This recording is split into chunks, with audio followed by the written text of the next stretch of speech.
Pick your class and earn your battle points. Because it's time for the Star Wars Battlefront podcast.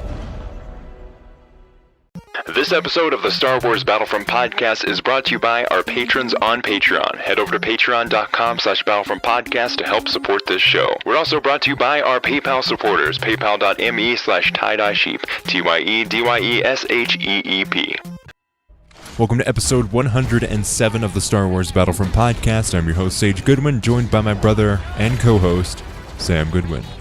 Hi. In this episode, we'll be going over our first impressions of Star Wars Battlefront 2. Let's get started.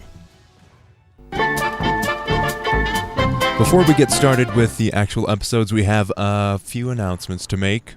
First announcement, this is the start of our daily podcast episode series. So for 7 days at least, we will be doing 10 to 20 minute episodes every day, covering every aspect out of Battlefront 2.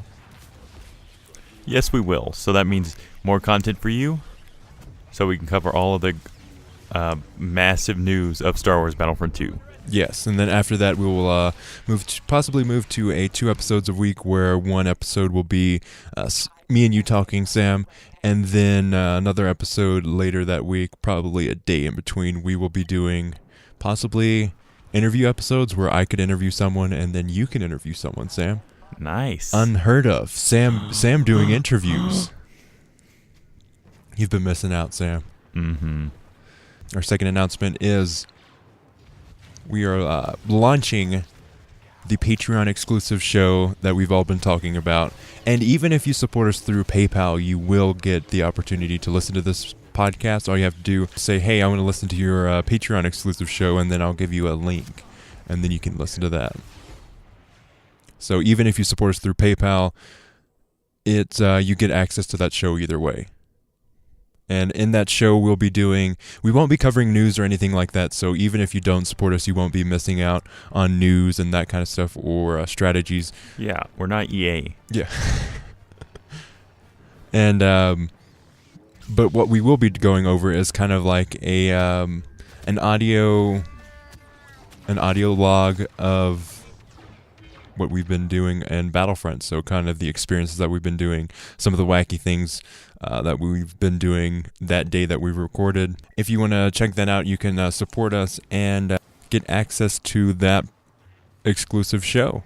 And we will be listening to feedback on that show, so we'll be doing changes to that and making it the best possible worth for you. And on the note of PayPal, if you want to help us out, just give us whatever you feel that we've earned through doing the podcast episode, or just by leaving us a review if you don't want to spend anything at all to help us out. That is greatly appreciated.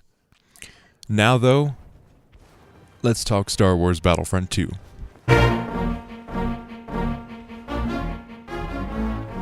Star Wars Battlefront 2 is out, Sam. Yes, it is. What are your thoughts so far, broadly? I think it's just as good as the gameplay-wise as it was in the beta. I mean, I enjoyed the game, haven't yet conquered the campaign or even started it. Yeah, we are waiting for our studio to get done. What I think we'll do is play through it without recording any gameplay, and then do a YouTube series where we go through it and give you a rundown of our thoughts of the game, of the campaign and everything like that, once we have our studio done. We'll be getting into a Twitter Q&A later in the episode, so we'll be talking about our new studio then. Yeah, as I was saying, the game is really nice. I haven't played much. There isn't a wide variety of game modes per se, but still, the surprising amount of content within those it's actually massive, bigger than I thought it was. Like, Strike is not just you go pick up the Jedi artifact. It actually differs from map to era. Yeah, some games it's let's see, one on Theed, it's more like a game of Drop Zone where you're trying to destroy 2 ships. And on Jakku, you are playing more one-sided cargo. Yeah, and then I played just a little Strike. You let me finish your game. And that was, I believe it was on Starkiller Base. Yes. It was where you're supposed to deliver this cargo as well. So it was... It is a similar arc through it. And later in the week, we will be getting into... the specifics on game modes. The specifics of it. Right now, this is kind of an overview of our thoughts, our first impressions. So, thus far, I've played mostly heroes versus villains. Yeah, what is it, like 6 hours we've played? We played 6 hours the first day, maybe even 8. Yeah. And that was like pretty much constantly heroes versus villains. I just wanted to get my fill because I played a lot of ground assault, so I'm not just like over the top. I need it right now. So I've just been trying, I'm a Heroes fan, so I wanted to play as much Heroes versus Villains as I could. Exactly. I really enjoyed Strike. I love the new objective-based Heroes versus Villains. I like how it's Hero Hunt mixed with Hero Blast. Like, I love that. Yeah, and as you said, for me, it's more like Hero Hunt meets regular Heroes versus Villains with just like a splash of Hero Blast. Yeah. There aren't rounds, which, thank the maker, there aren't rounds. Yeah. Instead, it's kind of like an in-game round. So within a certain time limit, the target will change. So if you are the target, you have to try and survive as long as possible until the next target is chosen. And if you are not the target, you're just trying to kill the target. And protect your target at the same time. It's kind of casual at the beginning, but once you get to where you only have 1 or 2 heroes left, it's like, oh my gosh, I need to run and hide, or I need to go attack this target as soon as possible. And as in basically every Battlefront game so far, which is 2, the heroes are way underpowered compared to the villains. Depending on how you play, because I defeated Kylo Ren, who I believe is the most powerful villain, with Han Solo, 1-on-1. Yeah, just depends on skill and all that. Yeah. So if you are a good Han Solo, you can take on the world. Like, Han Solo is surprisingly, in my opinion, the best hero. Rey's pretty darn good. Luke also, but I think like the all around, if you're definitely going against Boba Fett, you need Han Solo. I mean, he can't really hold his own against a lightsaber like Darth Vader. Yeah. And basically all of the villains have lightsabers. It does feel that way, especially let's see. What, we have Darth Maul, Kylo Ren, Darth Vader. Ooh, thought there was a 4. Now then we have Iden and Emperor Palpatine. There aren't that many now that I'm naming them. Wait, let's name all the villains. We have Darth Vader, Kylo Ren, Darth Maul, Emperor Palpatine, Iden Versio, and there's one more. Bosk. Yeah, Bosk. And then on the hero side, you have Han, Lando, Leia, Luke, Rey, Yoda. So they do have the same amount of lightsaber wielders. Yeah, it just seems like there's more. I think because the lightsaber wielders on the villain side are so overpowered that people gravitate to that more. Yeah, and plus, from my experience, not many people have unlocked Luke because they're starting from the villain side. So I guess that's why it seems, because essentially there's only Rey on the opposite team. Yeah, exactly. And that's another thing I have a problem with Heroes versus Villains, is that if you click one hero or villain, you can camp on that the entire game. Yeah. You don't have to unselect. Yeah, but this isn't the Heroes versus Villains podcast episode. Yes, it is. This isn't the Heroes versus Villains episode of the podcast. That is coming soon. Now let's move on to Galactic Assault. That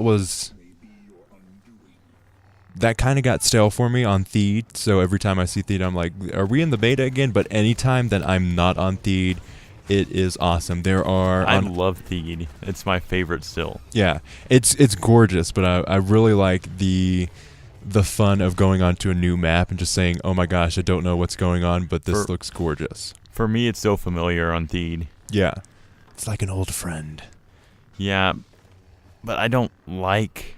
I mean, I've only played one match since it came out, and that was a lagging match. Yeah, so it was on Hoth. Yeah, earlier today I played about four games of Galactic Assault. I was on let's see here, Takodana, Hoth, Theed, I think one other. But I love how they have one game mode, but it changes depending on which map you're on. Galactic Assault on Hoth feels like Walker Assault. Yeah, you're supposed to escort the walkers through the map. And I just don't like the Hoth map because it's so open, which means strafe runs are an extreme problem. It also doesn't... I wish it was cloudy instead of sunny. You know what I mean? And it was snowing hard. I think that kind of like Twilight on Hoth. Yeah, but even more so the strafe runs wouldn't be as bad. Yeah. Let's see here. Next we have Arcade. And Arcade is... We played... I've played a lot of Arcade. Right off the bat, this is what we did. We basically played a little bit of Galactic Assault, more Strike, and then we went off the rails with Heroes versus Villains, and Arcade mode. Arcade mode is what I think we all wanted in the first game. I mean, it's not as massive as, Battlefront 2 original. Doesn't feel that big, but it's actually surprising. It has a lot of depth. Yeah. I did not expect that much depth in the game.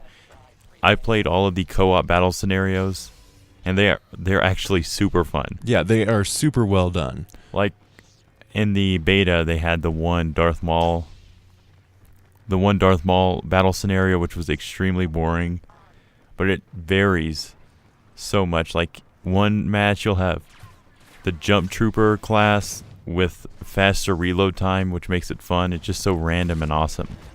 Yeah, I'm loving Mos Eisley arcade mode because that brings me back to Hero Assault in Battlefront 2 on Mos Eisley. It's not as good as the original Battlefront 2. It's much more close quarters than in Battlefront 2 original. I wish it was a little more spaced out. It seems just so crammed. Like if you went to an Indian city over in India, yeah, feels like that. But it makes it very hectic depending on which game mode you're playing on it too. It's still cool. I'll definitely need to explore it some more to find like the Cantina Easter eggs, which I know are in there. In the Reddit, Ask Me Anything with the Battlefront 2 developers, Paul Kesslin was saying that they were looking at adding a private match kind of thing to where you can just hang out without any fighting or something like that, because that's what I really want to do right now is just go around without anyone shooting me and look at everything. I mean, to a certain extent you can in arcade mode. You just tell your buddy not to shoot. Let me look at these rocks. Don't shoot me. Yeah. After a short break, we'll get into the rest of the game modes and some more of our first impressions, and then a Twitter Q&A. You're listening to the Star Wars Battlefront podcast, a podcast from the Tie-Dye Sheep Entertainment Podcast Network, a network dedicated to bringing content as great and as weird as the hosts. If you'd like to support us on a Patreon, you can go to patreon.com/battlefrontpodcast. You can donate $1 up to $10, and we have different tiers for that. So if you'd like to support the show and get some exclusive content, because we'll be doing bonus shows there, you can support us through that link. And at $1 per month, you have the ability to come on the podcast if you so desire.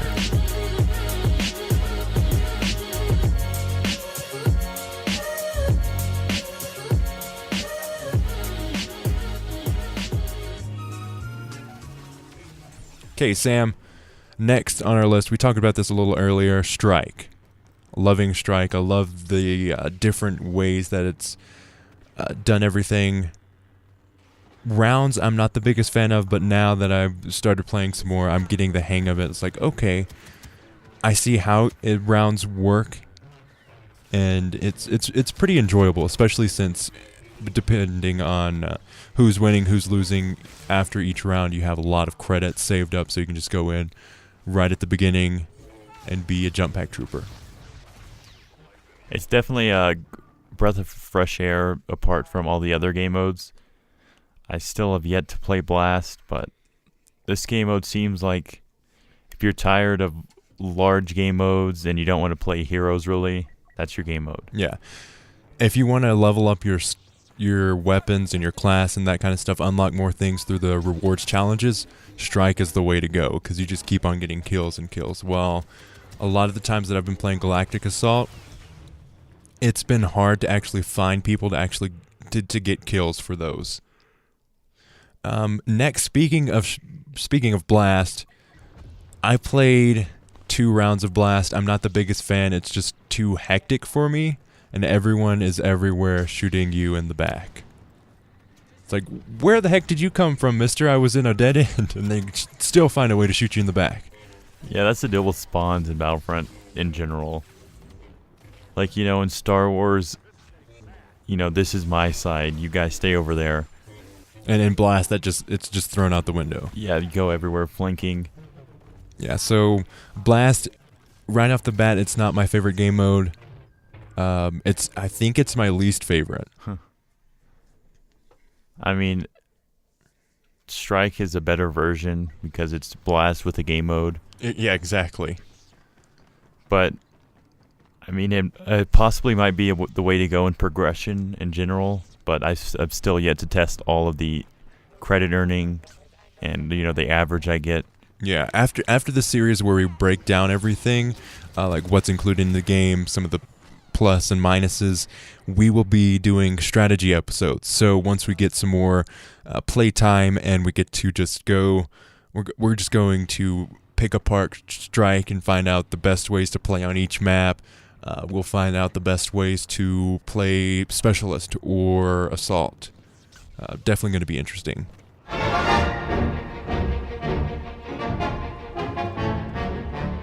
Okay, so next we have Starfighter Assault. I know you haven't played it. You didn't even play it in the beta. I've yet to play it. Yeah. I've played quite a bit of Starfighter Assault, and it fixes every single problem I had with Fighter Squadron. It's got an objective, which is fun. It changes depending on which map you're playing on. And I just want to get this out of the way. Right, this episode, it's going to be a positive one. We've had a lot of... It's been a trying time here at the Goodwin household. So, just really want to put some positive things out there. Battlefront 2 has problems, but they are fixing them. Especially with Pay2Win. They've completely removed the crystal systems. You can't buy crystals to unlock loot crates anymore with real money. You can't buy loot crates with real money anymore. And they are working out a better system for loot crates, which I think it's going to be cosmetics, which would work perfectly. Because I don't want to spend money because it's going to be like, I am not a fan of Pay2Win. I'm not a fan of paying real money to get ahead in a video game, so I'm not going to do that. But if it's to get a chance to get an exclusive skin, heck yeah, I may pay $1 or $2. Yeah, in normal video games like platforms, I won't pay to win, but like I have done pay to win before on Minecraft servers. That's because the games that I play on there are like, you have to have hundreds of hours just to do this one thing, and I don't have that time to commit. Which I know in a lot of cases that's why people do it. But then there are those people that have deep pockets that are like, yeah, who have skill want to wreck and money. People. Yeah, that's the worst combination. Yeah, exactly. But yeah, Battlefront 2 has some problems. They're fixing them. Like, they went through the Reddit, Ask Me Anything, and they addressed a lot of the problems. They decreased the hero purchases by 75%. They got rid of buying loot crates with real money. They are fixing everything that was wrong at launch. And it hasn't even launched yet. Yeah, and they've already fixed pay to win. As we're recording, it's November 16th at 8:06 p.m. And they've already fixed pay to win. They've got rid of it completely in the game. So for all the people that haven't pre-ordered it, it doesn't affect them at all. Yeah, exactly. I'm looking at you, Reddit. You can no longer gripe about being pay to win. You can no longer gripe. I'm so sick of that. So definitely want to get. I got messaged and I was like, I got messaged. I'm not gonna name a name, but he was like, "You are basically." He was saying I was a sellout. Don't go to the dark side of EA. Don't do that. Go with the small consumers who are griping about everything. It's like, this is my opinion. This is my views. This is my podcast episode. We will put down the facts. We will put down the news and that kind of stuff. But we'll also do our opinions. And my opinion, I love Battlefront 2. Big fan of it. Yes, it's got problems. I understand that, but they're working on it. We've talked to the people that are making the game, and they are like, "Yeah, we really want to make a cool game." Because in the end, they're just Star Wars fans like us. Exactly. Most of the developers aren't like EA drones that have been mind controlled into submission. Yeah, they aren't clones with no personality that are just saying EA needs more money. EA needs more money. No, they want to make a really fun, awesome Star Wars experience. So there's a little rant out of the way. Now let's go on to our Q&A.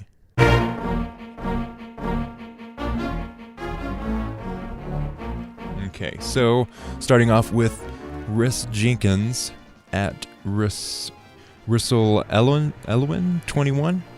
I am quite certain that I am not saying that right. Do you think they will buff the officer class as you cannot get as many points using that class? I ran a poll today asking what our followers' favorite classes are. Okay, so what's your favorite class in Battlefront 2 so far? 40% out of 50 votes is Assault. It's only been going on for a couple hours. 18% Heavy, 20% Officer, and 22% Specialist. Officer, I've gotten a lot of people that love Officer, but yeah, there are... I think that they will be tweaking the Officer a little bit. I'm an Officer main, so... Yeah. Like, what are your thoughts? I mean, offensively, the Officer is actually really strong with his weapon, depending on which era, because the weapons do change depending on what, if you're First Order Stormtrooper or a clone, the weapons do change. But from the default weapon of the clones, it's actually extremely powerful and actually do really well offensively, but then I come to its core, it's a support class. Yeah. And I'm not being rewarded by getting 1 point for healing someone. Yeah, it's kind of like, oh, I'll do this right now since there's a bunch of people around me. Yeah. Instead of like, oh, I need to go find someone so I can help them out. And I understand, like, if a lot of people are low and around you, you might get a decent amount of points. But he needs to, no matter what, in the core, he's a support class, and you need, as a player, need to be rewarded. Since not many people take on the duty of being a supportive character. Exactly. Next question is Master Yoda joining our podcast is do or do not. There is no try. Master Yoda at Master Yoda 939. He's been a long-time listener of our podcast. What villain do you want to be added first after the Last Jedi DLC? You're saying it wrong. Villain, what do you want to add first? Gotta say it all choppy, Sage. That would be very hard with a sentence this long. Okay, so Grievous, Dooku, or Jango? Obviously, I'm going to pick Grievous. Obi-Wan Kenobi. I'm like 100% sure that they're gonna add Grievous, so I'm gonna say Jango. You want Jango to be added before Grievous? Because that's what he's asking. What villain do you want to be added first after The Last Jedi? Yeah, but I'm not sure if they're going to add Jango, so I'm just like saying the one that I would like. Okay. I know that, he's probably going to be somewhat similar to Boba Fett, but I just want like father and son time in the air. Well, in Starfighter Assault, we do have Rey and Chewbacca's Millennium Falcon, and we also have Han and Chewbacca's Millennium Falcon, so they could do something like that. What are the differences? They have different abilities. Yeah, so I was like, which one do I choose? I don't know. but we'll be breaking down that as well. Favorite star card from any trooper classes. Mine is the personal shield from the specialist. That is so helpful in those situations where everybody's everywhere and you need to get away to heal. Let me think. I like the officer's flash grenade that splits up. Yeah, that is awesome if you have it, but so annoying if you're against it. Yeah, it's really useful. Okay, next we have Suburban Scout at Suburban Scout _. Okay, is the, quote, EA is just trying to swindle us, end quote, a fair critique or a lack of understanding of how business works. I personally think it's a mixture of both, and mostly on the lack of how business works. Yeah, a lot of the people, like I've been dads and moms who are trying to get the Star Wars game or dad and mom gamers are like, I'm not getting that because there's so much paid DLC. That has been something I've heard. And it's like, paid DLC? The DLC's all free. And the only thing that's in there is microtransactions. And they need a way to sustain financially the game through the future. Yeah, because games have reached a point where one-time purchases aren't enough. Yeah. Game development has risen in prices, risen in the cost of making the game, but the prices have not changed since, what, 2006? Yeah, and a lot of people, as you said, are just like hopping on this train that understanding gamers have made, and they're just like haven't had any research done on this. Yeah, armchair developers is the phrase that a lot of people have been using.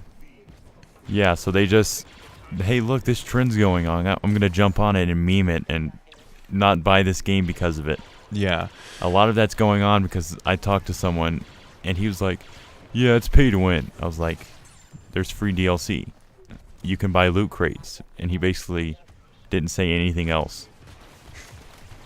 Yeah. People are quick to say the thing that another person's saying without doing the research. Everybody that's saying it's pay to win probably hasn't done the research. They're saying, oh, you don't actually have to pay any money to get all those star cards. No, not at all. You unlock weapons through playing the game, doing challenges without spending anything at all. You get loot boxes through earning in-game credits. Yeah, and depending on how long you play. You can only spend a certain amount of money to get a certain amount of items. In the end, you'll have what they have. Yeah, exactly. If you are a dedicated player, you will earn the same amount of content as a person who right off the bat buys $100 worth of crystals. And look at it this way. I would rather have free seasons than a paid DLC, because microtransactions do not affect me at all. I'm not going to spend money. I'm not tempted to spend money. Exactly. I mean, I don't care if someone spends $50 on the game.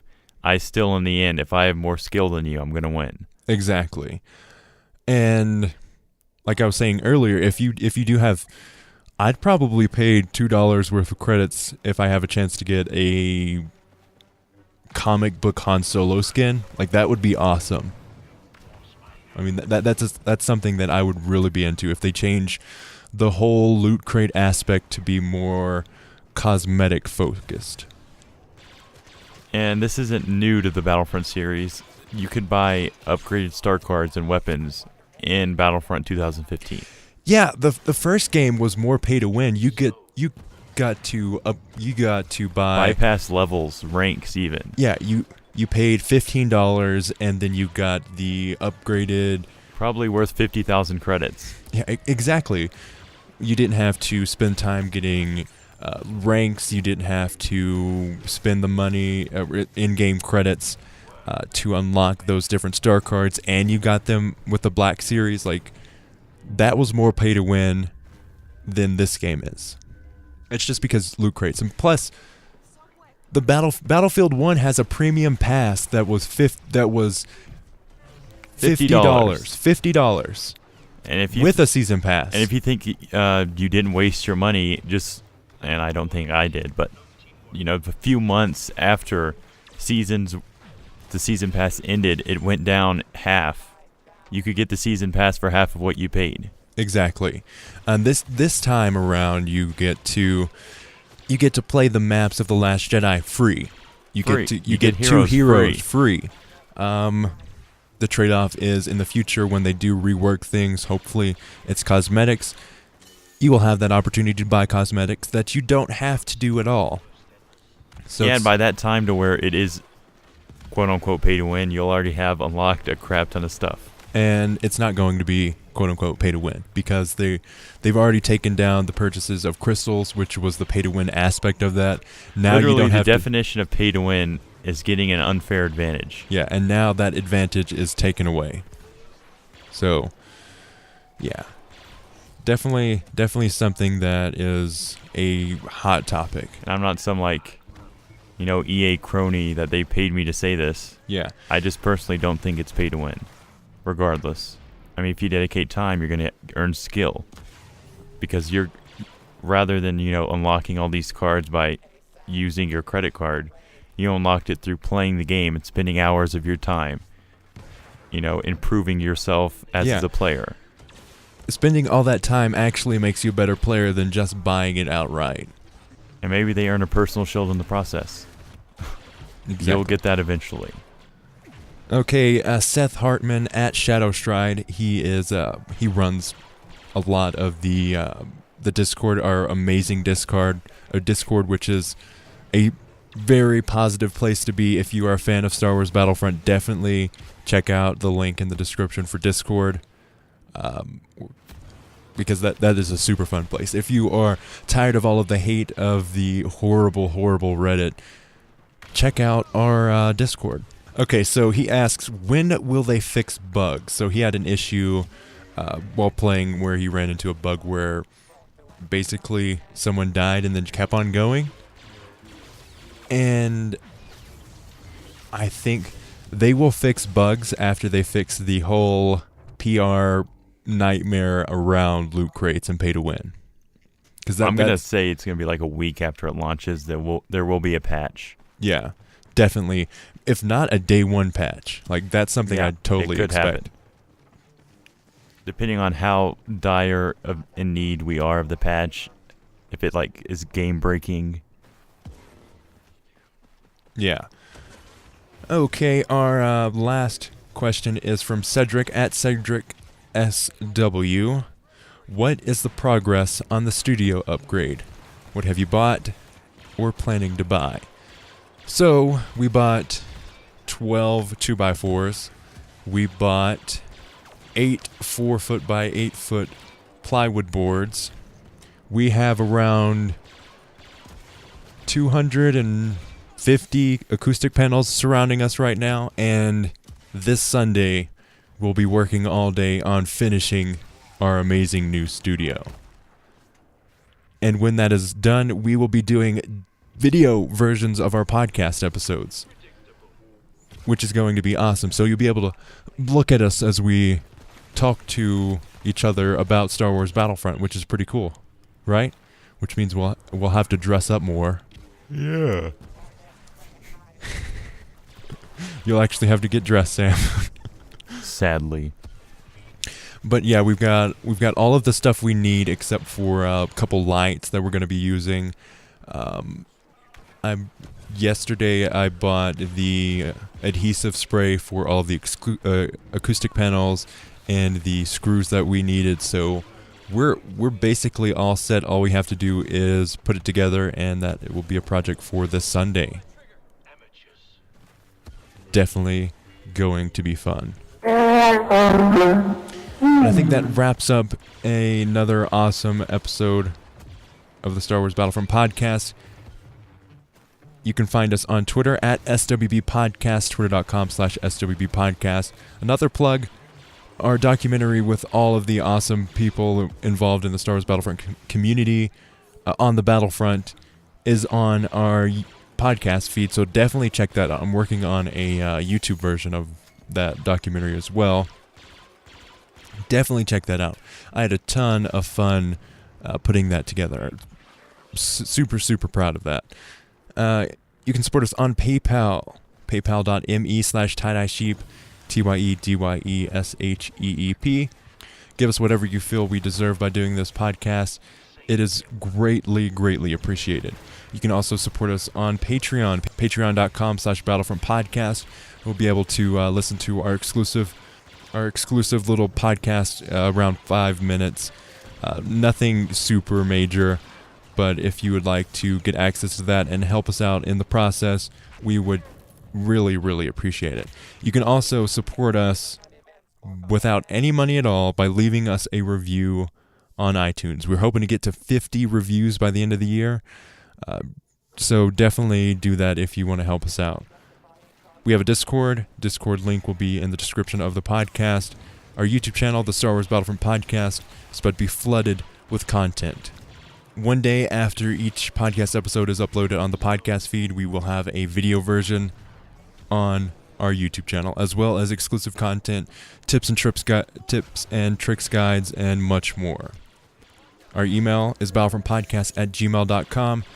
Leave feedback there, or suggest topics. We would definitely appreciate that. You can listen to the show on iTunes, SoundCloud, Stitcher, Google Play, or anywhere you find podcasts. As always, thanks for listening, and may the Force be with you.